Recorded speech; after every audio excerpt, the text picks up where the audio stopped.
May 24th, 1941. 5:52 a.m. The Denmark Strait between Iceland and Greenland. Vice Admiral Lancelot Holland stood on the compass platform of HMS Hood, the pride of the Royal Navy, watching the German battleship Bismarck emerge from the morning mist at 25,000 yards. Holland had commanded the battlecruiser squadron for only 3 months, but he knew his flagship's reputation, the mighty Hood, the largest warship in the world for 2 decades, the symbol of British naval supremacy that had shown the flag in every ocean. Children waved at her from docks around the Empire. Foreign admirals saluted her passage. She was invincible in the public imagination, a 42,000-ton monument to British power. What Holland also knew, what kept him awake during the long chase north, was that Hood's reputation exceeded her reality. The beautiful ship beneath his feet, with her graceful lines and imposing presence, harboured a fatal weakness that had worried naval architects for 20 years. Her deck armour, designed in 1916 before the age of long-range gunnery, was catastrophically inadequate for modern naval warfare. In 7 minutes, this weakness would kill 1,415 men in the most spectacular ship loss in naval history. The destruction would be so complete, so instantaneous, that the world would struggle to comprehend what happened. One moment, the largest warship afloat. The next, a ball of fire climbing toward the Arctic sky, and a spreading debris field where 42,000 tons of steel had been. This is the story of how a single 15-inch shell, falling from the sky at the end of a 13-mile trajectory, found the one vulnerable point in Hood's massive structure and transformed Britain's most famous warship into a maritime grave in less than 3 minutes. The explosion was so violent that it registered on seismographs in Iceland. The sound carried for 30 miles across the water. Bismarck's crew, watching through binoculars, stood stunned into silence. They had expected a long, brutal engagement between heavy ships. What they witnessed was the impossible, a capital ship simply ceasing to exist. HMS Hood was born from the trauma of Jutland. On May 31st, 1916, the British Grand Fleet clashed with the German High Seas Fleet off the coast of Denmark in the largest naval battle of World War I. That day, British battlecruisers suffered catastrophic losses. HMS Indefatigable exploded and sank in 30 seconds, killing 117 men.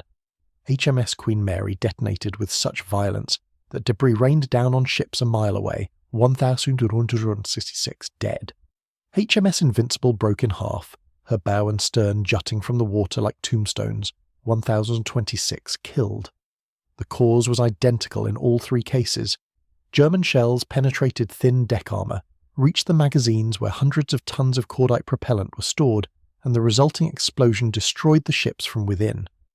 Vice Admiral David Beatty, commanding the battlecruiser squadron, watched his ships explode one after another and made his famous observation: "There seems to be something wrong with our bloody ships today." The something wrong was a fundamental design flaw. British battlecruisers sacrificed armour for speed, relying on agility and hitting power rather than protection. This worked when engaging at medium range, where shells struck thick belt armour on the ship's sides.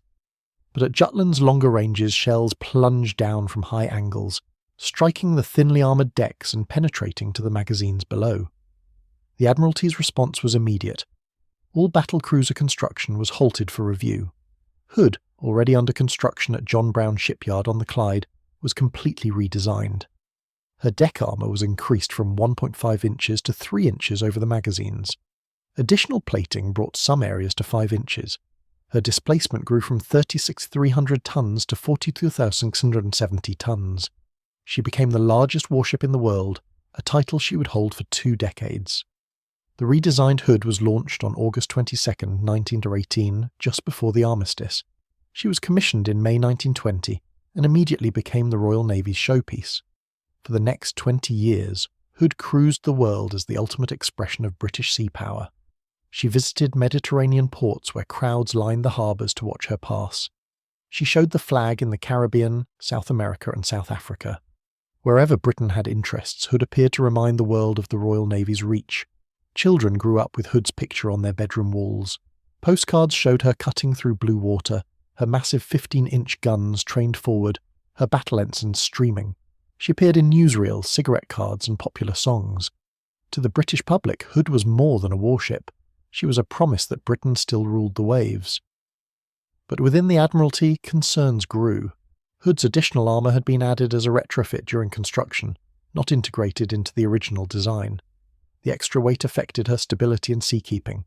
More critically, the increased deck armour, while better than the original design, remained inadequate by the standards of naval warfare evolving through the 1920s and 30s. By 1939, Hood's 3 to 5 inch deck armour was obsolete. Modern battleships carried 6 to 8 inches over their vitals. The new King George IV class battleships, laid down in 1937, had 6-inch deck armour. American and Japanese battleships had even more. Hood's armour scheme, revolutionary in 1916, was dangerously inadequate 2 decades later. The Admiralty knew this. Plans for a complete reconstruction were drawn up in 1938. Hood would enter dry dock for 18 months. Her entire deck would be removed and replaced with modern armour.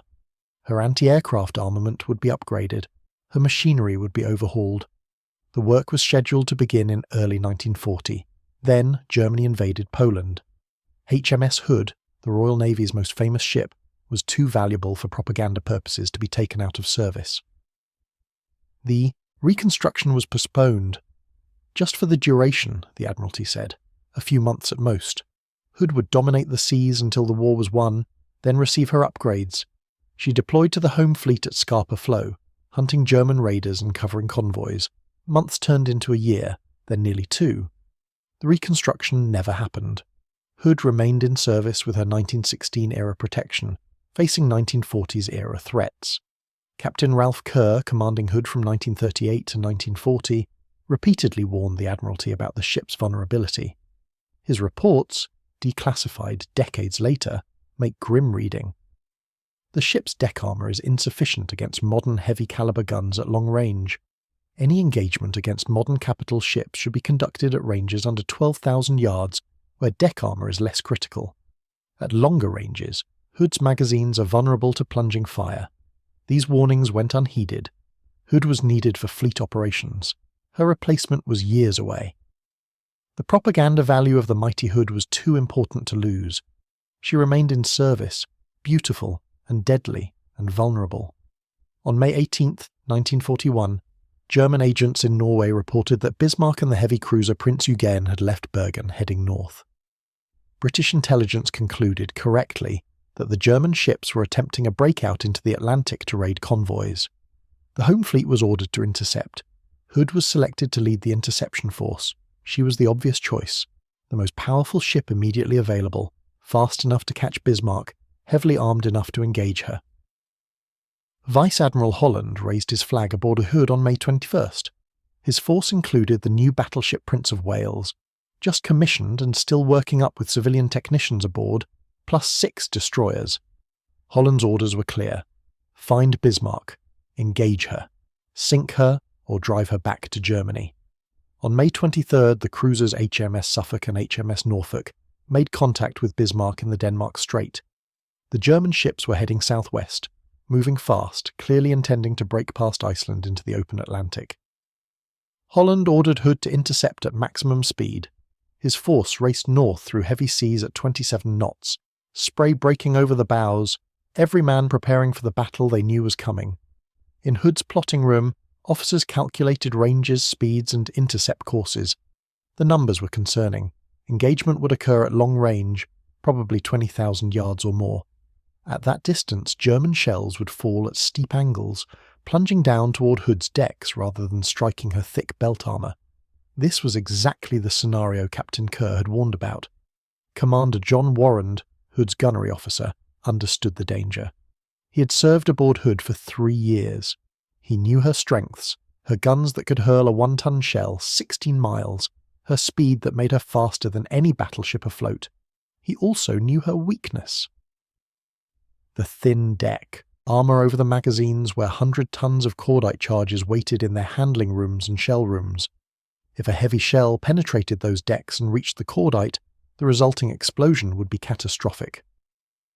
At 5:35 a.m. on May 24th, Hood's lookout spotted Bismarck at 17 miles, bearing 330 degrees. The German battleship was impressive even at that distance, a modern fast battleship displacing 50,000 tons, armed with 8 15-inch guns in 4 turrets, protected by the most comprehensive armour scheme of any ship afloat. Her deck armour was 5 to 8 inches thick. Her belt armour reached 12.6 inches. She was designed specifically to fight ships like Hood and win. Vice Admiral Holland ordered his ships to turn toward the enemy. His battle plan was aggressive: close the range as quickly as possible, reducing the angle at which German shells would strike. Get to 12,000 yards where Hood's belt armour could protect her vitals, destroy Bismarck before she could exploit Hood's weakness. It was the right tactical decision. But it would take time to close 17 miles to 12, time in which Hood would be vulnerable, time in which 50,000 tons of German engineering would be shooting at her with deadly accuracy. At 5:52 a.m., at a range of 25,000 yards, 12.5 nautical miles, Hood opened fire.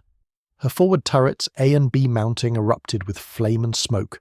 4 15-inch shells, each weighing 1,220 pounds, arced toward Bismarck at 2,500 feet per second. The blast was tremendous. The compass platform shook. Men grabbed for support as the ship shuddered. Prince of Wales opened fire seconds later, her 14-inch guns adding their weight to the British barrage. Bismarck's response was immediate. Her main battery, 8 15-inch guns, fired back. Admiral Gunther Lutyens, commanding the German squadron, had ordered his gunnery officer to engage Hood. The German Navy knew all about the mighty Hood.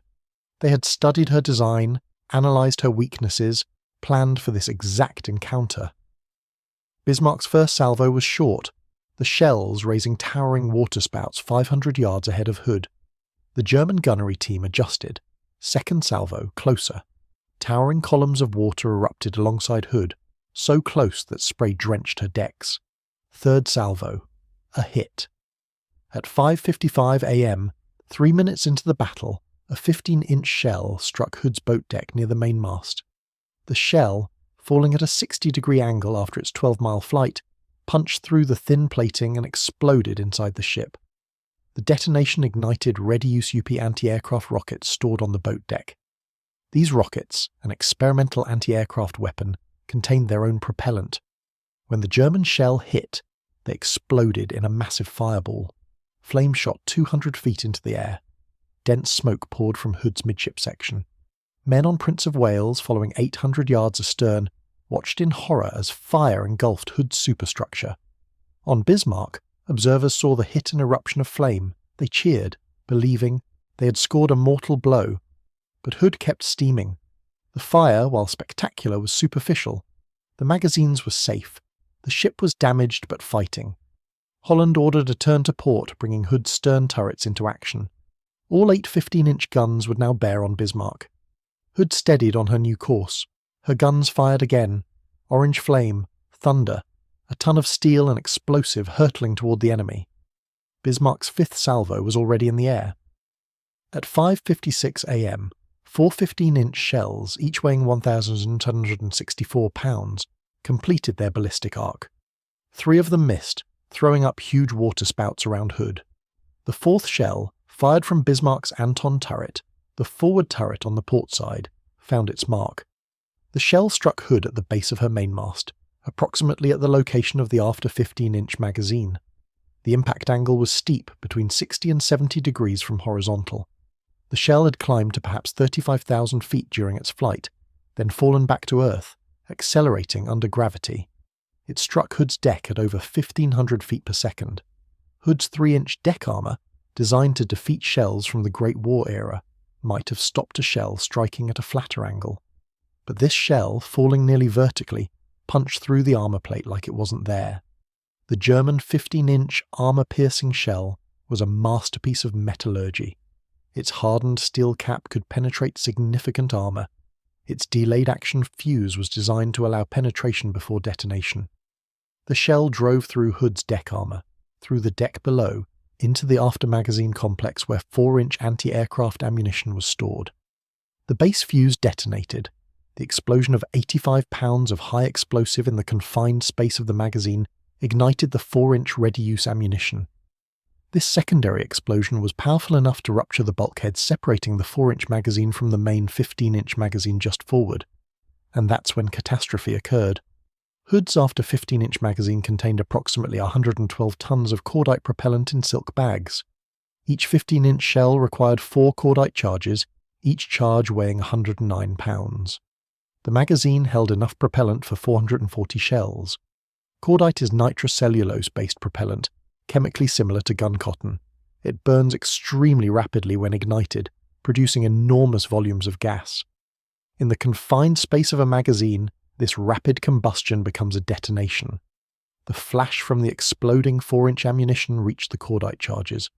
What happened next took perhaps 1/10 of a second. 112 tons of cordite detonated simultaneously. The explosion was equivalent to approximately 60 tons of TNT. The pressure wave, moving at 20,000 feet per second, was irresistible. The magazine structure, designed to contain the pressure of guns firing, not the pressure of a detonation inside the ship, disintegrated instantly. The explosion blew out the side of the ship, the deck above, and the bottom below. It propagated forward through ventilation trunks and ammunition passages, reaching the midship 15-inch magazine in milliseconds. That magazine, containing another 112 tons of cordite, also detonated. The combined explosion of 224 tons of propellant, equivalent to roughly 120 tons of TNT, occurred in a space approximately 100 feet long in the middle of Hood's hull. The result was the complete structural failure of the ship. Hood's keel, the massive steel girder running the length of her hull, broke in 2 places. The structural frames that gave the ship her strength buckled and collapsed. The 3-inch thick armor deck, already penetrated by the shell, was lifted and torn apart by the pressure from below. The side armor, 12 inches of hardened steel, was blown outward. A section of the ship's side, 40 feet long and extending from the waterline to the upper deck, simply vanished, transformed into metal fragments by the explosion. The pressure wave travelled both up and down. Downward, it ruptured the ship's double bottom, the compartmented structure designed to protect against torpedoes and underwater damage.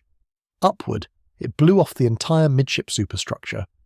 The mainmast, a massive steel structure weighing dozens of tons, was thrown into the air like a matchstick. The after funnel disintegrated. The boat deck disappeared. Men stationed on the after superstructure never knew what happened.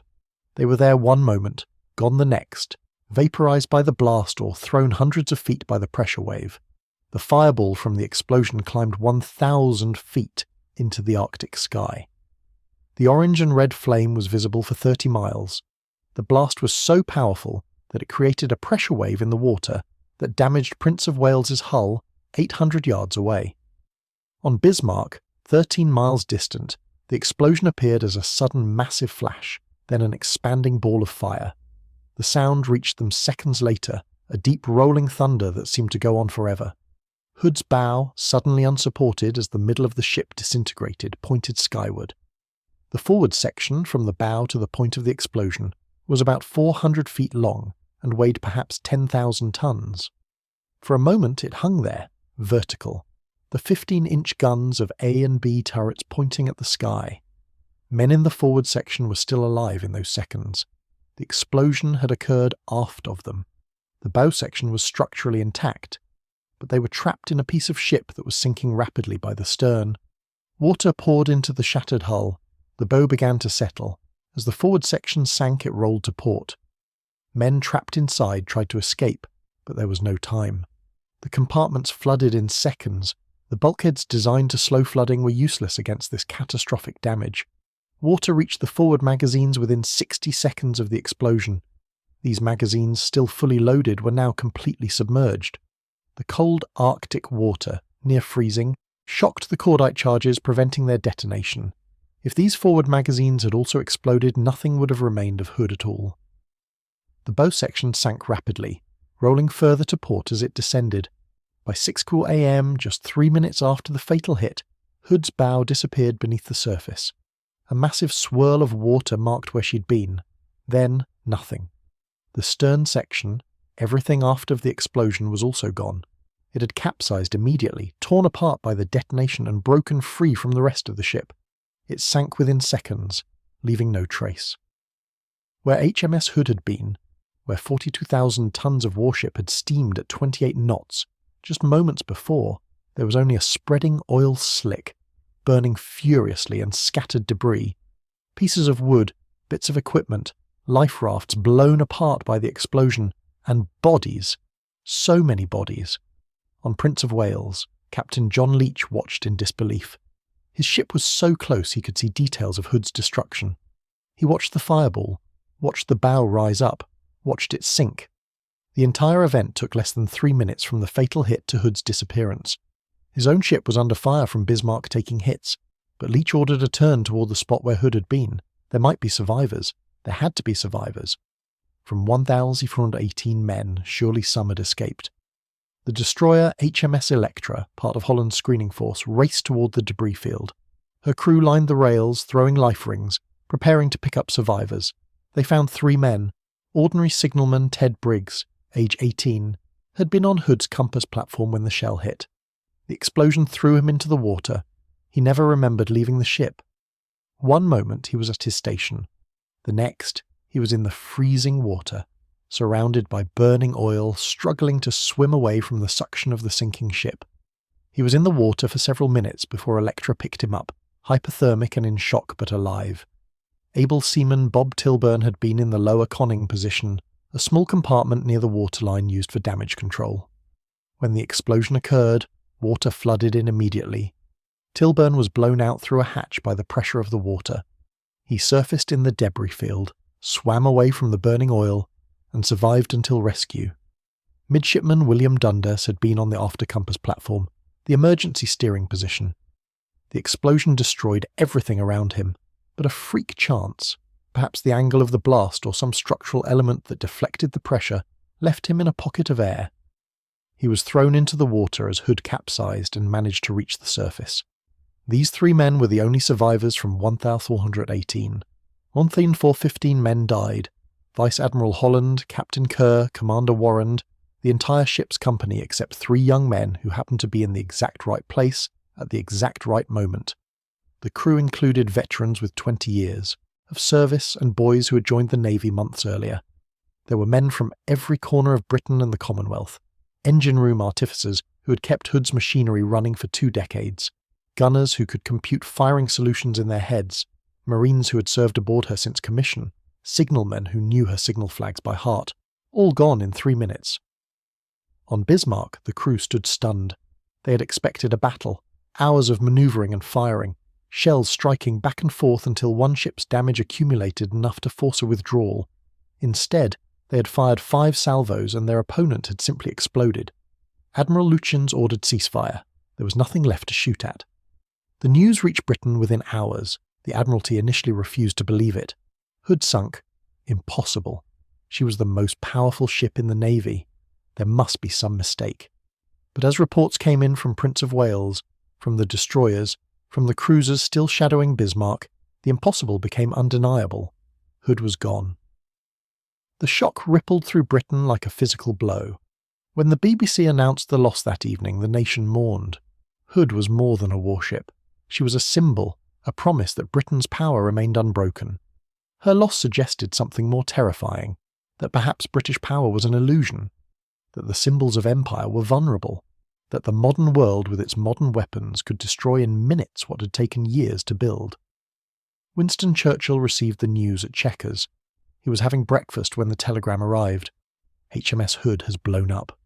The Prime Minister, rarely at a loss for words, sat in silence. Finally he said, "The Hood, our greatest ship. This is a terrible thing." He immediately ordered every available ship to hunt Bismarck. The German battleship had to be found and destroyed. Hood's loss had to be avenged. For the Royal Navy, the destruction of Hood was a corporate trauma. She had been the flagship, the showpiece, the ship every officer dreamed of commanding. Her loss raised terrible questions. If Hood could be destroyed so easily, what about the other capital ships? How many of them harboured similar vulnerabilities?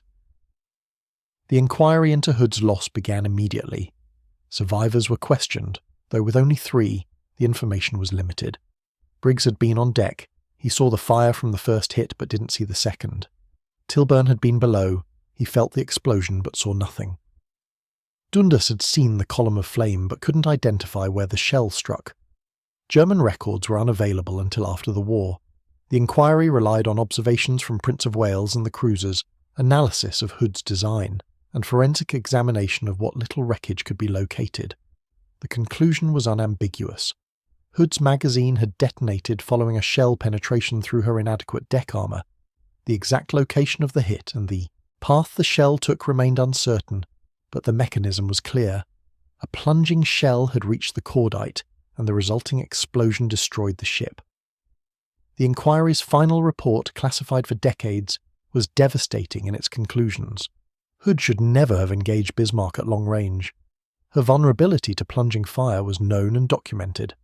The decision to deploy her without the planned reconstruction was a calculated risk that failed catastrophically. The report stopped short of assigning blame. Vice Admiral Holland was dead, unable to defend his tactical decisions.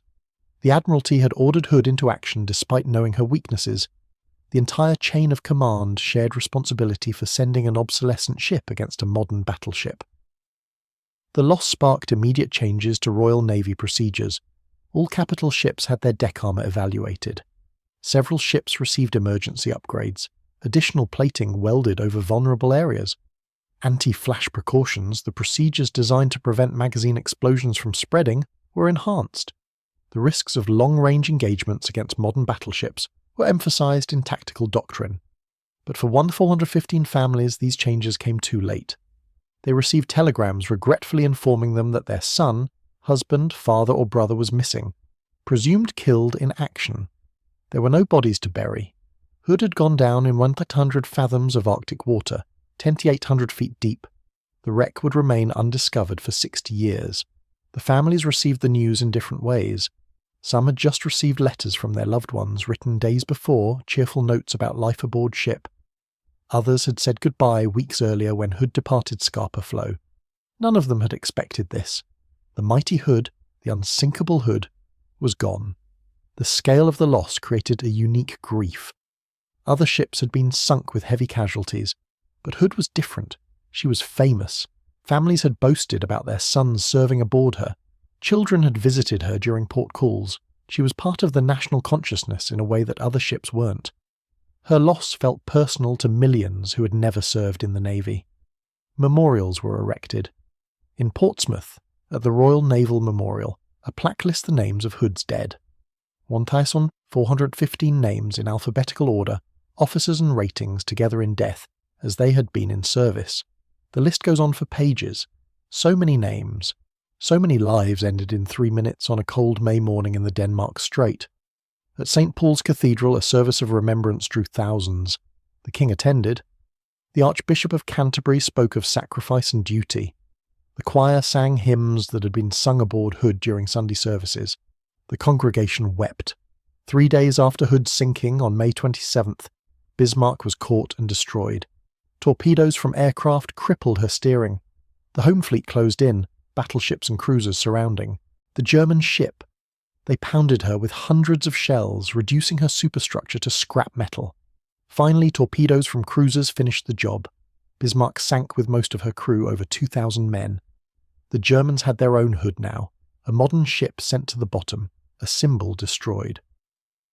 But Bismarck's loss didn't diminish Hood's. 2 wrongs didn't make a right. 2 tragedies didn't cancel each other out. They were separate events, separate losses, each with their own toll in human lives. For the 3 survivors, life after Hood was difficult. Ted Briggs carried survivor's guilt for the rest of his life. Why had he lived when 1,415 others died? What made him special? Nothing, he knew. Pure chance. A random combination of circumstances that put him in exactly the right place to be blown clear of the sinking ship. He spoke publicly about Hood, ensuring her story was remembered. He attended reunions, gave interviews, corresponded with families of the dead. He made it his mission to ensure that Hood and her crew were never forgotten. Bob Tilburn and William Dundas were more private about their experience. Both continued their naval service, both eventually retired with distinguished careers. But they never forgot those 3 minutes in May 1941. How could they? They had stood on the deck of the most famous warship in the world. They had felt her shudder under German shells. They had been thrown into the freezing water as she exploded and sank, and they had survived when everyone around them died. The wreck of HMS Hood was finally located in 2001 by an expedition led by David Mearns. She lies in pieces scattered across the ocean floor at 61 degrees north, 31 degrees west. The bow section sits upright, relatively intact, her 15-inch guns still in their turrets. The stern section is barely recognisable, torn apart by the explosion and the impact with the seabed. The midship section, where the magazines detonated, no longer exists as a coherent structure. It's a debris field, pieces of metal scattered over hundreds of yards. The wreck was declared a war grave. No artefacts were recovered.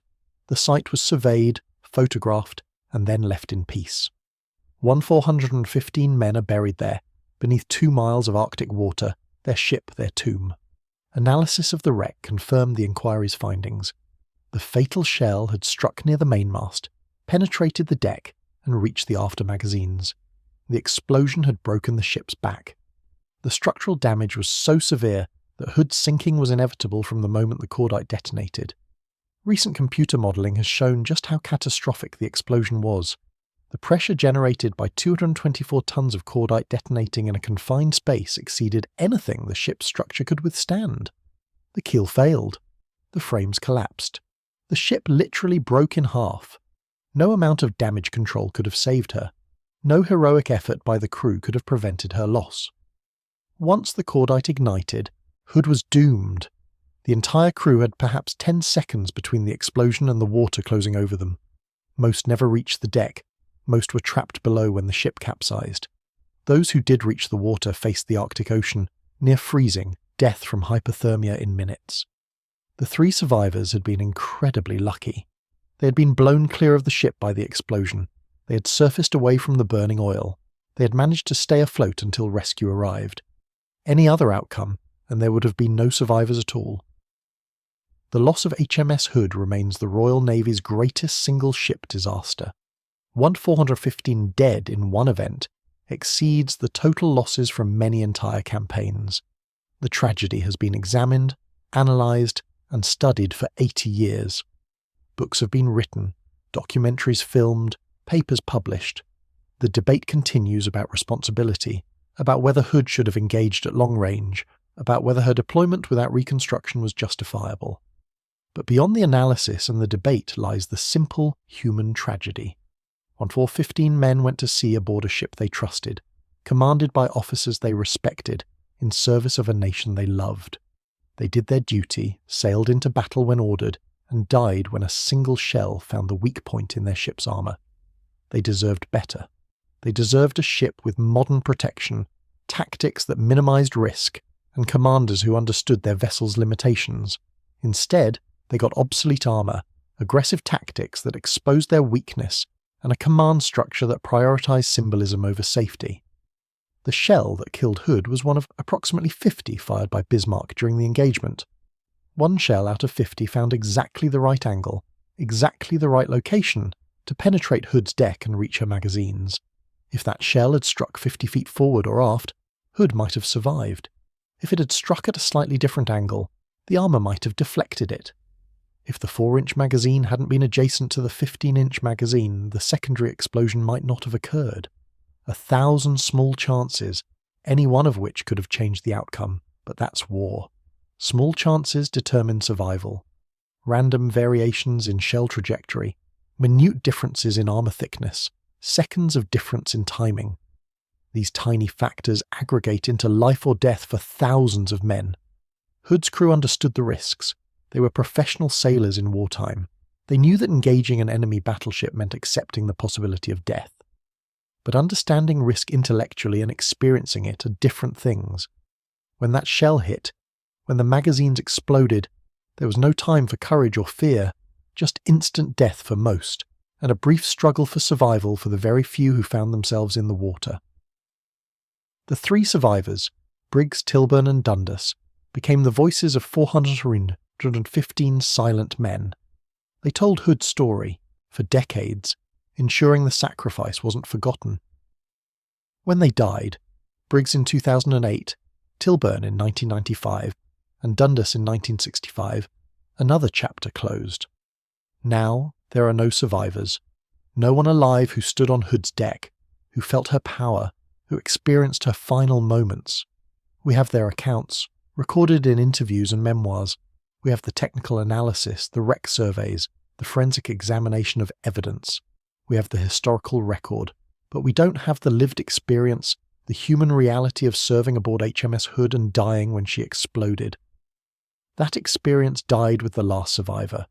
What remains is the story, passed down through generations, of how Britain's most famous warship was destroyed by a single shell, of how 42,000 tons of steel and 418 men vanished in 3 minutes, of how the mighty Hood, symbol of naval power, became a tomb beneath the Arctic waves.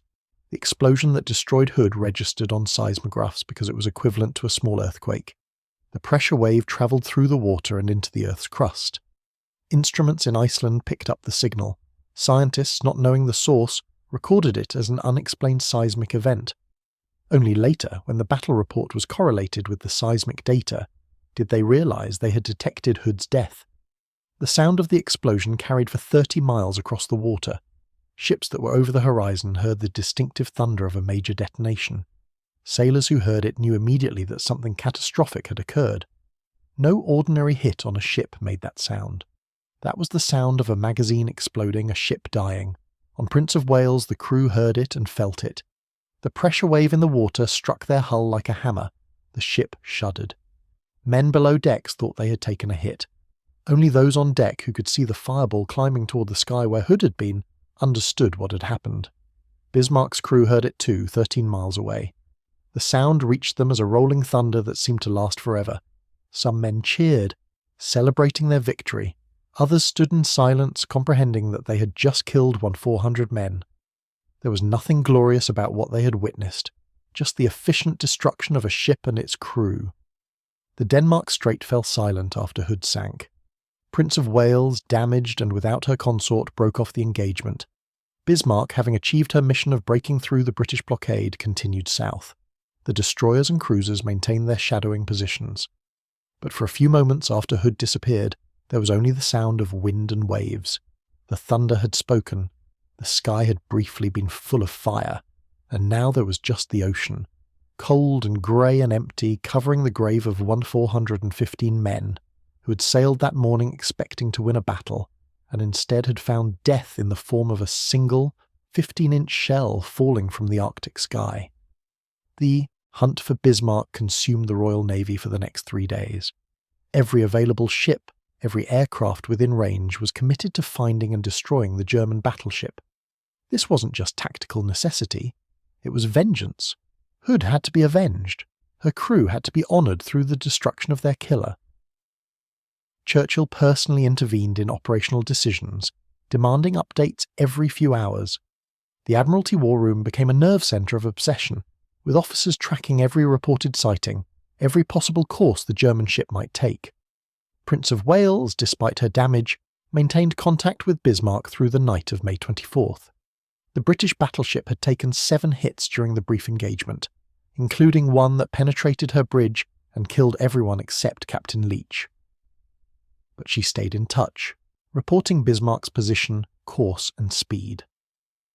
The shadowing cruisers Norfolk and Suffolk used their radar to track the German ship through darkness and poor weather. As long as they maintained contact, the home fleet could converge on the target. Admiral John Tovey, commanding the home fleet from the battleship HMS King George III, was racing south at maximum speed. His force included the aircraft carrier HMS Victorious, the battlecruiser HMS Repulse, and numerous cruisers and destroyers. Force H, commanded by Admiral James Somerville, was steaming north from Gibraltar with the aircraft carrier HMS Ark Royal, the battlecruiser HMS Renown, and the cruiser HMS Sheffield. Between them, they were positioning a steel net across Bismarck's escape routes. The German ship would be caught and destroyed. But on the night of May 24th, Bismarck disappeared. A series of evasive manoeuvres, combined with equipment failures on the shadowing cruisers, allowed the German battleship to slip away into the darkness. For 30 hours, the Royal Navy lost contact with their quarry. Tovey's ships searched frantically, spreading out across hundreds of square miles of ocean, but Bismarck had vanished. The hunt seemed lost. Fuel was running low across the British fleet. Ships would have to break off and head for port. Bismarck might escape.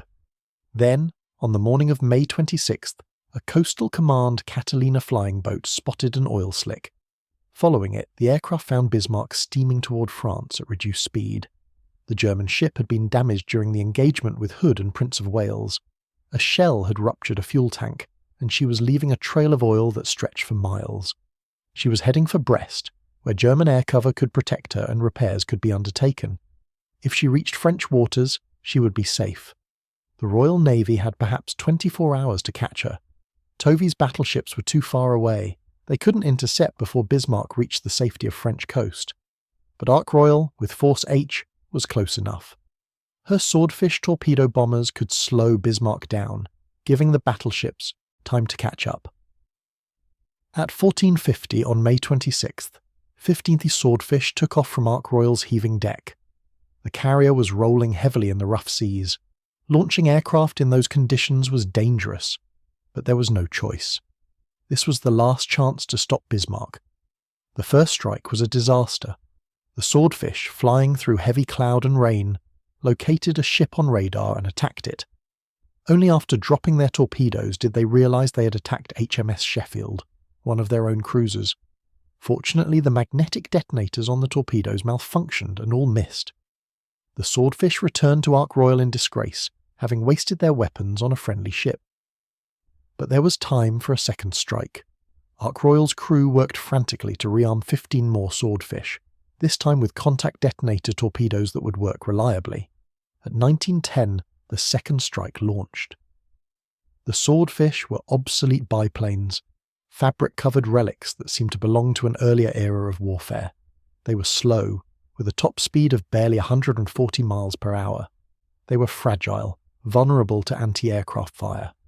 But they were all Ark Royal had, and they were crewed by some of the most skilled naval aviators in the world. The flight, led by Lieutenant Commander Tim Coode, flew through terrible weather toward Bismarck's last known position. They found the German battleship at 20:47 just before dark. Bismarck was alone, her escorting destroyer having been detached hours earlier. She was making 22 knots toward France, her anti-aircraft guns ready, her crew exhausted but determined to reach safety. When the Swordfish appeared, every gun on the ship opened fire. The sky filled with shell bursts, tracers and shrapnel. The slow-moving biplanes seemed to hang in the air, perfect targets. But their very obsolescence saved them. Bismarck's fire control systems were designed for high-speed modern aircraft.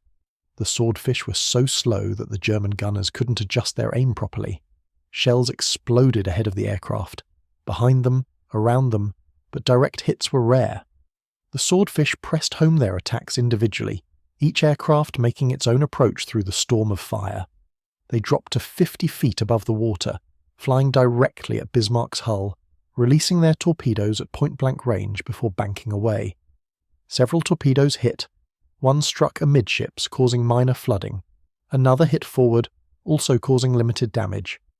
Bismarck's armour belt and anti-torpedo bulges were doing their job, absorbing the explosive force of the warheads. But one torpedo, dropped by an aircraft flown by Sub-Lieutenant John Moffat, struck Bismarck's stern at 20:55. The explosion jammed both rudders hard to port, 12 degrees off centre. The steering gear was destroyed. Bismarck began turning in a wide circle, unable to steer. Damage control parties tried desperately to repair the damage, to free the jammed rudders, but the sea was too rough, and the damage too severe. Divers sent over the side in the darkness couldn't reach the rudders. Attempts to steer using only the propellers failed. Bismarck was crippled, unable to control her course, circling helplessly in the Atlantic. Admiral Lutyens knew what this meant. Without steering, Bismarck couldn't reach France. She couldn't escape the pursuing British battleships. She would have to fight to the death. He signalled Berlin with a final message. "Ship unmanoeuvrable. We shall fight to the last shell. Long live the Führer." The crew prepared for their final battle. They knew they were doomed, but they would go down fighting just as Hood's crew had fought to the end. Through the night, British destroyers attacked with torpedoes, trying to finish Bismarck before dawn. The German ship fought back with her secondary armament, 5.9-inch guns firing star shells to illuminate the attackers. The destroyers pressed home their attacks with suicidal courage, but Bismarck's armour was too strong. Torpedo hits caused flooding, but the ship remained afloat and fighting. As dawn broke on May 27th, Tovy's battleships arrived. King George V and Rodney, two of Britain's most powerful ships, closed on the crippled German battleship. At 8:47, Rodney opened fire from 23,000 yards. Her 16-inch guns, the heaviest in the Royal Navy, hurled 1-ton shells toward Bismarck. King George V joined in moments later with her 14-inch guns. Bismarck returned fire, her 15-inch guns still operational despite the damage she had taken. Her first salvos were accurate, straddling Rodney, but as British shells struck home, her fire control systems were destroyed. Her radar was smashed, her rangefinders were knocked out, her fire control directors were wrecked. Within 30 minutes, Bismarck was firing blind, her guns trained by local control, her accuracy degrading rapidly. The British battleships closed the range remorselessly. By 09:20, they were firing from 12,000 yards, point-blank range for battleship guns. Shell after shell slammed into Bismarck's superstructure. Her forward turrets were knocked out. Her bridge was destroyed, killing Admiral Lutyens and most of the command staff. Her mast collapsed. Her funnels were shot away. Fire consumed her upper works, but still she floated. Her armour belt, 12.6 inches of hardened steel, was doing its job. British shells couldn't penetrate to her vitals. They were destroying everything above the waterline, turning Bismarck into a burning hulk, but they couldn't sink her. Tovey ordered his ships to close further and fire torpedoes. Dorsetshire, a cruiser that had joined the action, fired 3 torpedoes at close range. All hit. Bismarck began to list heavily to port. Water poured into the hull through torpedo holes and shell damage. The crew, though still alive in the inferno that Bismarck had become, began abandoning ship.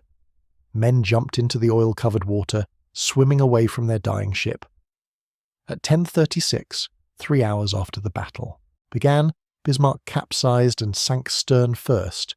She went down in 15,700 feet of water, 400 miles west of Brest, taking with her approximately 2,000 men. Dorsetshire and the destroyer HMS Maori began picking up survivors, pulling exhausted German sailors from the water.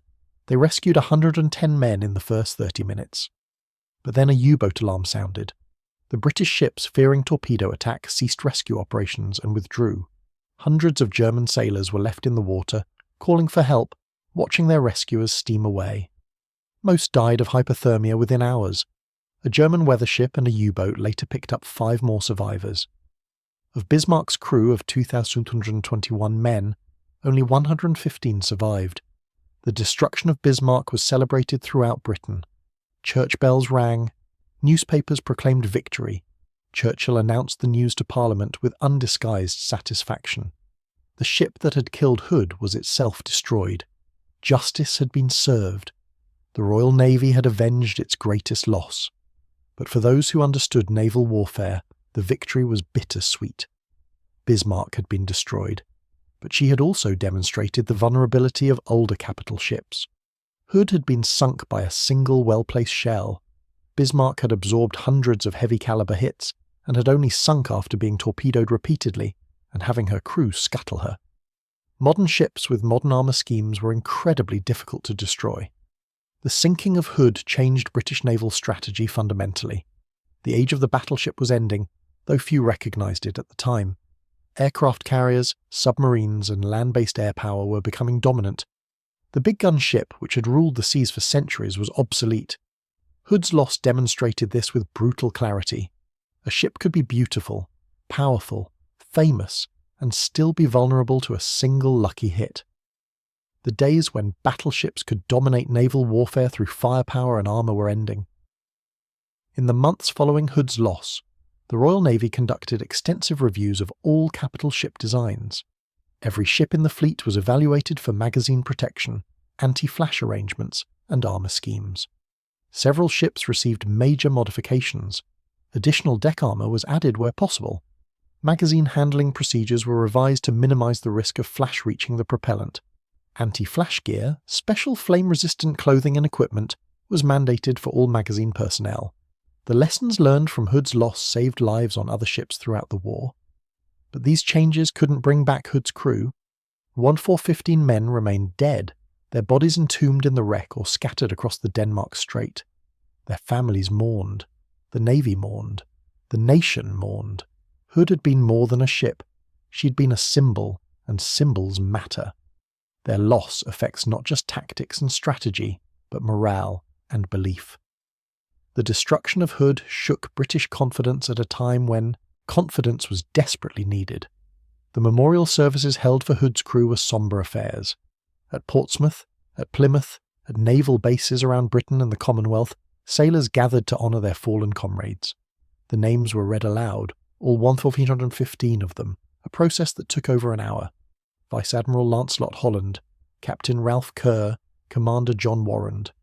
Then the junior officers, the warrant officers, the petty officers, the able seamen, the ordinary seamen, the boys. So many boys, teenagers who had joined the Navy seeking adventure and had found death instead. The youngest casualty was boy First Class Robert Ernest Hughes, aged 16. He had joined Hood just 3 months before her final voyage. His mother received the telegram informing her of his death on her birthday. She never celebrated another birthday for the rest of her life. The oldest casualty was Commander Henry Walter Gregson, the squadron torpedo officer, age 50. He had survived the First World War and 25 years of peacetime service, only to die in Hood's magazines when they exploded. Among the dead were men with extraordinary stories. Petty Officer Albert Edward Briggs, the father of survivor Ted Briggs, had served aboard Hood for years. Father and son both served on the same ship, a common practice in the Royal Navy. When Hood sank, Ted survived, but his father died.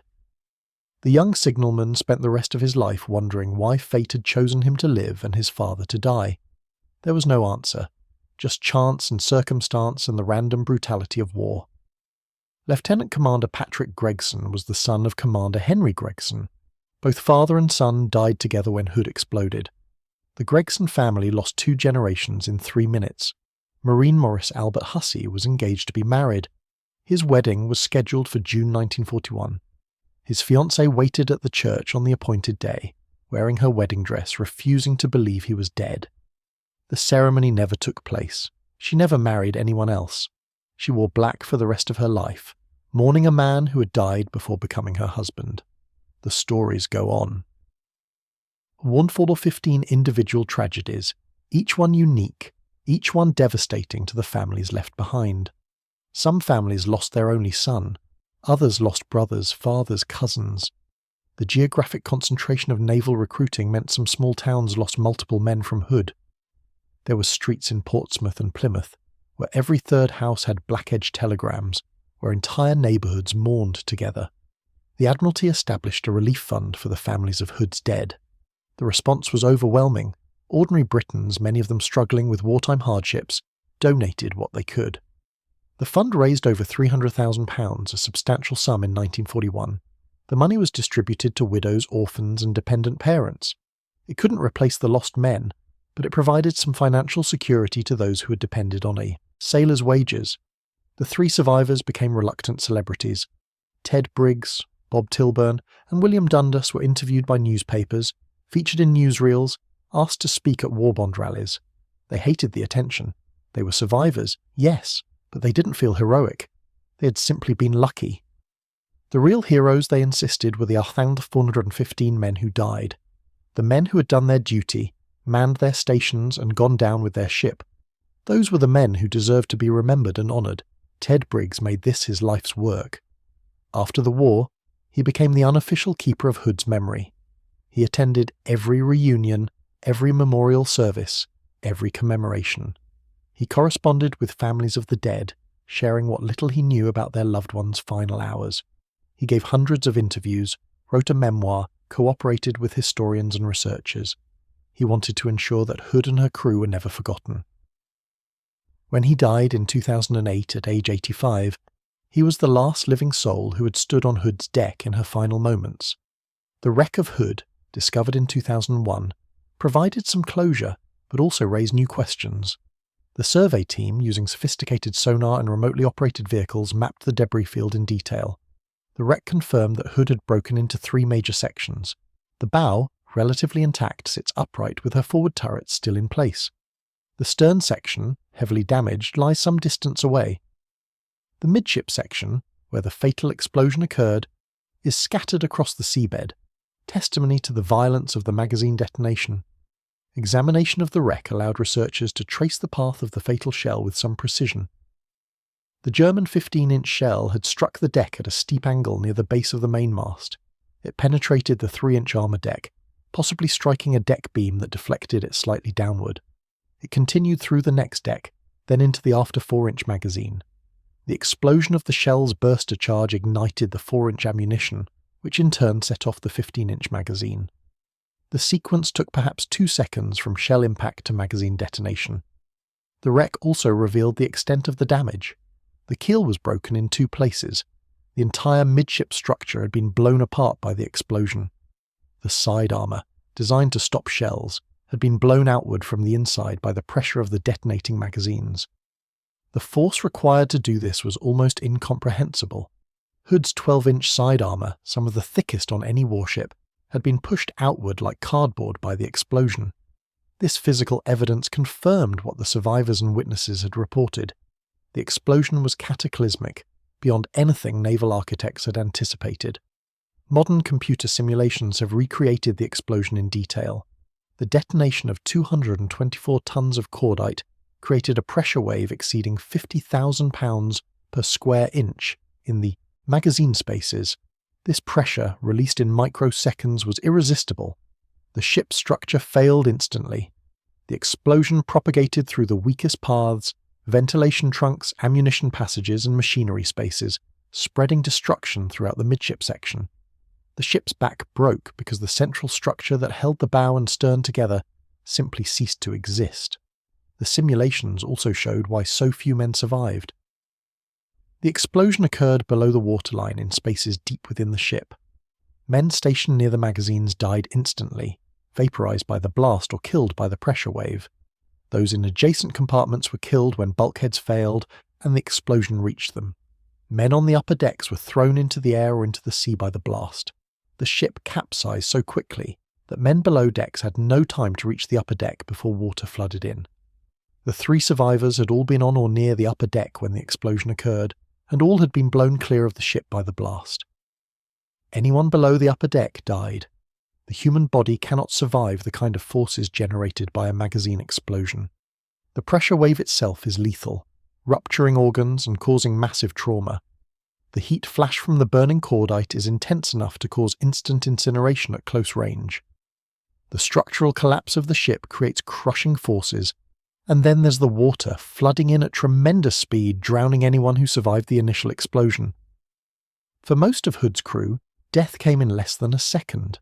They never knew what happened. One moment they were at their stations, the next they simply ceased to exist.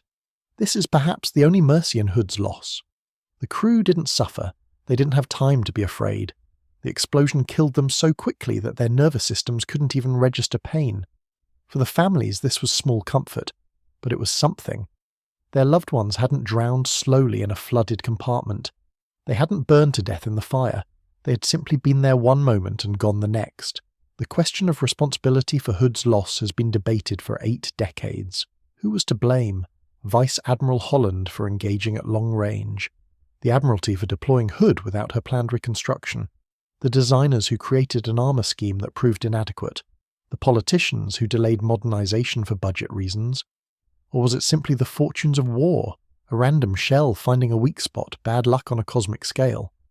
The truth is that responsibility was shared across the entire chain of decisions that put Hood in the Denmark Strait that morning. The designers in 1916 had done their best with the knowledge available at the time.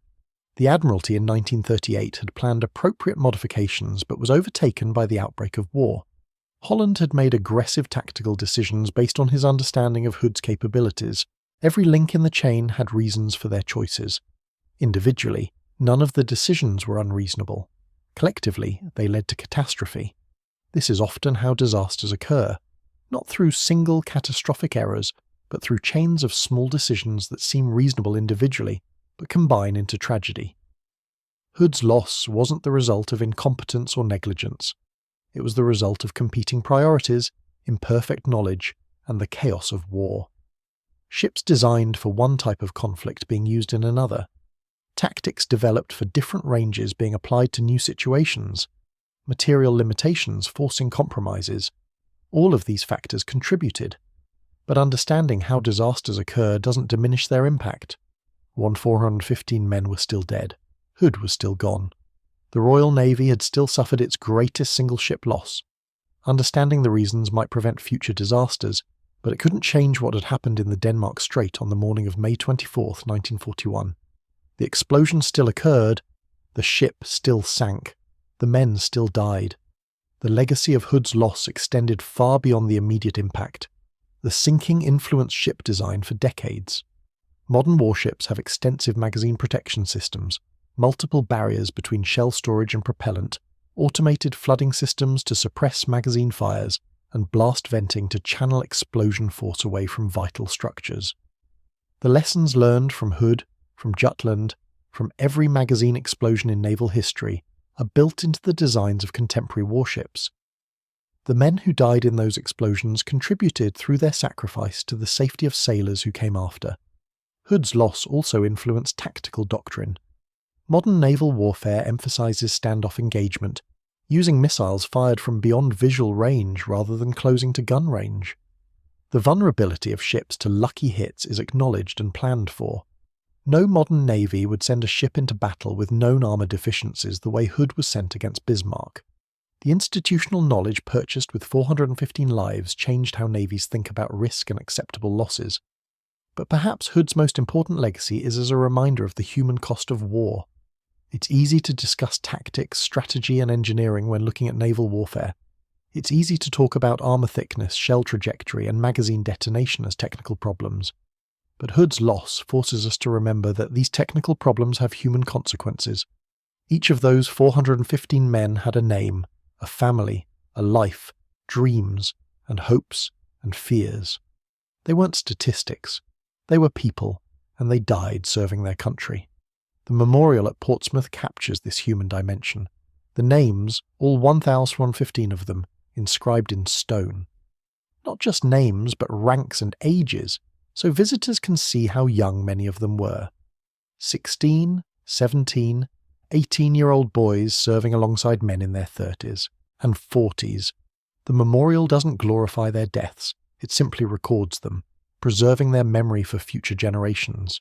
Visit the memorial on a quiet day, and you can read the names, all those names, and begin to grasp the scale of the loss.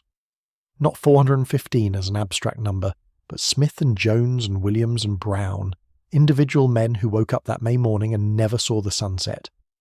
Every year on May 24th, survivors' families, veterans' associations, and Royal Navy representatives gather at the memorial for a service of remembrance. Wreaths are laid, the names are read aloud, or at least a representative sample. The Navy hymn is sung, and for a few moments, Hood and her crew are remembered, brought back from history into living memory. As the years pass and the events of 1941 recede further into the past, these ceremonies become more important. The survivors are all dead now. The generation that fought the war is nearly gone. Soon, only the records and the memorials will remain. The debate about Hood continues in naval history circles. New evidence periodically emerges as archives are opened and documents declassified. Researchers continue to examine the wreck, though without disturbing it. Computer simulations become more sophisticated. Each new analysis adds detail to our understanding of what happened. But the core facts remain unchanged. A German shell penetrated Hood's inadequate deck armour. The shell reached a magazine. The magazine exploded. The ship broke in half and sank in 3 minutes. 415 men died. 3 survived. Some aspects of Hood's loss will never be fully understood. The exact path the fatal shell took through the ship's structure, whether the explosion started in the 4-inch magazine or went directly to the 15-inch magazine. How long the crew had between the explosion and the water closing over them. These details are lost to history, buried with the men who experienced them. We can estimate, simulate, and analyse, but we cannot know with certainty. The sea keeps its secrets. What we do know is that HMS Hood, the mighty Hood, The pride of the Royal Navy was destroyed in one of the quickest ship losses in naval history. A ship that took 4 years to build, that served for 21 years, that travelled hundreds of thousands of miles and visited dozens of countries, was reduced to wreckage in 180 seconds. The speed of her destruction was almost obscene. One moment, a functioning warship with 418 living men aboard. 3 minutes later, a debris field and 3 survivors. The disproportion between the years of service and the seconds of destruction is staggering. This is the reality of modern warfare. Years of preparation, of training, of maintenance, of readiness, all swept away in moments. The thousands of hours of work that went into Hood, the millions of man-hours of labour, the decades of operational experience, the traditions and pride of the Royal Navy, all negated by a single shell. War is efficient in its destruction, indiscriminate in its victims. Hood's crew included heroes and cowards, saints and sinners, brilliant men and fools. The explosion killed them all equally. Courage didn't save them. Experience didn't save them. Only location saved the 3 who survived, and even they couldn't say why they happened to be in the right place. The injustice of this haunted Ted Briggs for his entire life. He was no braver than the men who died. He was no more deserving of survival. He was simply lucky, thrown clear of the ship by an explosion that killed everyone around him. For 67 years after Hood sank until his death in 2008, he carried the burden of survival. He spoke for the men who couldn't speak. He remembered for those who had no one else to remember them. He made sure the world knew about Hood and her crew. In his final interview, given just months before his death, Briggs spoke about what Hood meant to him. She was a beautiful ship, he said, powerful and fast and impressive. But she was also home. For the men who served aboard her, Hood was more than a warship. She was where they lived, where they worked, where they formed friendships. When she sank, it wasn't just a military loss. It was losing your home and your friends and your life all at once. I survived, but I lost my father, my friends, everything familiar. I lived, but part of me died in the Denmark Strait that morning. This testimony from the last survivor encapsulates the human tragedy of Hood's loss. The technical details matter, the tactical decisions matter, the strategic implications matter, but ultimately Hood's story is about men, about sailors who served their country and paid the ultimate price. They deserve to be remembered not as statistics or casualties, but as individuals who lived and laughed and loved and died in service. The wreck of HMS Hood lies in eternal darkness 2 miles below the surface of the Denmark Strait. No light reaches that depth. The temperature is just above freezing. The pressure would crush an unprotected human instantly. In that cold, dark, crushing environment, Hood rests. Her hull is slowly corroding, metal returning to iron oxide, the processes of chemistry gradually reclaiming the ship. In a few centuries, Hood will be little more than a rust stain on the ocean floor. The physical ship will be gone. But the memory persists, in books and documentaries, in memorial services and museum displays, in the oral histories passed down through families, in the name HMS Hood, which continues in Royal Navy tradition. The ship may be gone, but what she represented and the men who died aboard her remain part of Britain's naval heritage. Their sacrifice is remembered, their names are recorded, their story is told and retold, each generation learning about the day the Hood exploded and 415 men went to their deaths in 3 terrible minutes. The thunder spoke that May morning. The echoes continue still.